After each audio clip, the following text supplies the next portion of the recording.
je suis Karine, chargée de communication pour l'association Dalir. Alors l'association Dalir, elle a pour vocation de faciliter l'accès aux loisirs pour tous, quelle que soit sa situation, mais aussi son âge.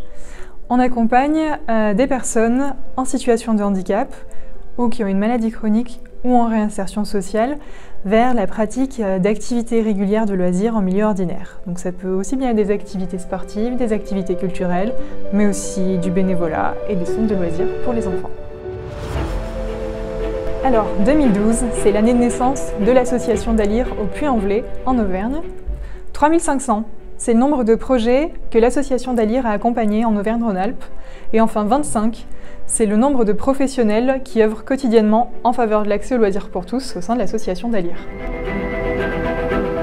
La belle histoire du Dalir, ça pourrait être finalement la première histoire, celle qui a permis de débuter l'activité de l'association. Il s'agit donc de l'histoire de Benjamin, un jeune homme trisomique qui souhaitait pratiquer donc de la pétanque à proximité donc de son domicile en Haute-Loire.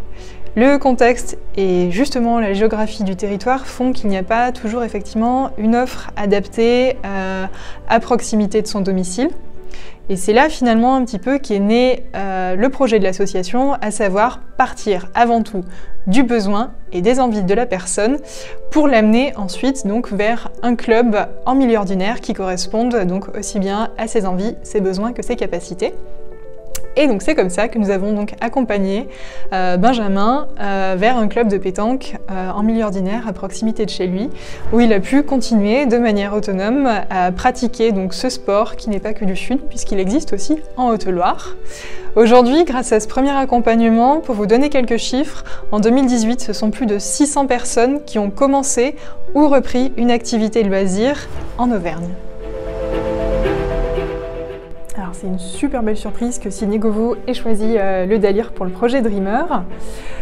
Pour la petite histoire, c'est pas la première fois qu'il nous fait ce genre de belles surprises, puisqu'il a participé à l'émission Fort Boyard en compagnie d'autres aventuriers justement qui ont permis de remporter 20 000 € au profit de l'association Dalir. Alors grâce à la collecte Dreamer et au soutien de Sinegovo, le rêve de l'association Dalir, ce serait de pouvoir poursuivre notre mission en faveur de l'accès aux loisirs pour tous en Auvergne-Rhône-Alpes. Pour des personnes en situation de handicap, pour des personnes qui ont une maladie chronique ou en réinsertion sociale, la pratique d'une activité de loisir, ça a beaucoup de bénéfices, surtout au niveau de la reprise de confiance en soi, au niveau du bien-être et au niveau de l'autonomie.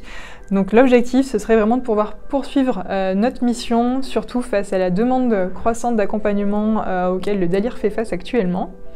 Et puis notre rêve bis, ce serait peut-être d'imaginer avoir une antenne sur la région lyonnaise par la suite. Alors le mot de la fin, pour citer un membre de l'association Dalir, ce serait que la richesse, elle vient toujours du mélange, du décloisonnement et de l'ouverture.